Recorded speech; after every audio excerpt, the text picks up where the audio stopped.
তুমি কেমন আছো? কাল কমেন্ট করে এসেছিলে এখানে আমার মা গুণদাদার জন্য লাড্ডু বানাচ্ছে। ডালগুলো ফার্স্টে মিক্সিতে ভালো করে গুঁড়ো করে নিয়েছে, তারপর বড়ার আকারে ভেজে নিয়েছে, তারপর সেই বড়াগুলো আবার মিক্সিতে ভালো মতন গুঁড়ো করে নিয়েছে।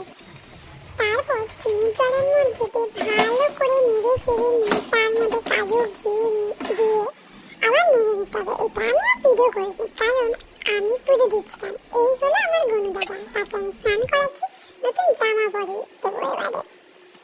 এই যে নতুন জামা, এবার আমি পরতে পড়ালাম আমার গুণদাদাকে। এই যে জামা পরানো কমপ্লিট। এরপর আমি গুণদাদাকে খাবার দিয়ে ভালো মতো আরতি করে নিলাম প্রদীপ দিয়ে। এই যে আমার গুণদাদা আর ধূপকাঠিও ঘুরিয়েছি, সেটা আমি আর দেখালাম না। ভিডিওটা অনেকটা বড় হয়ে গেছে, আজ এইটুকুনি।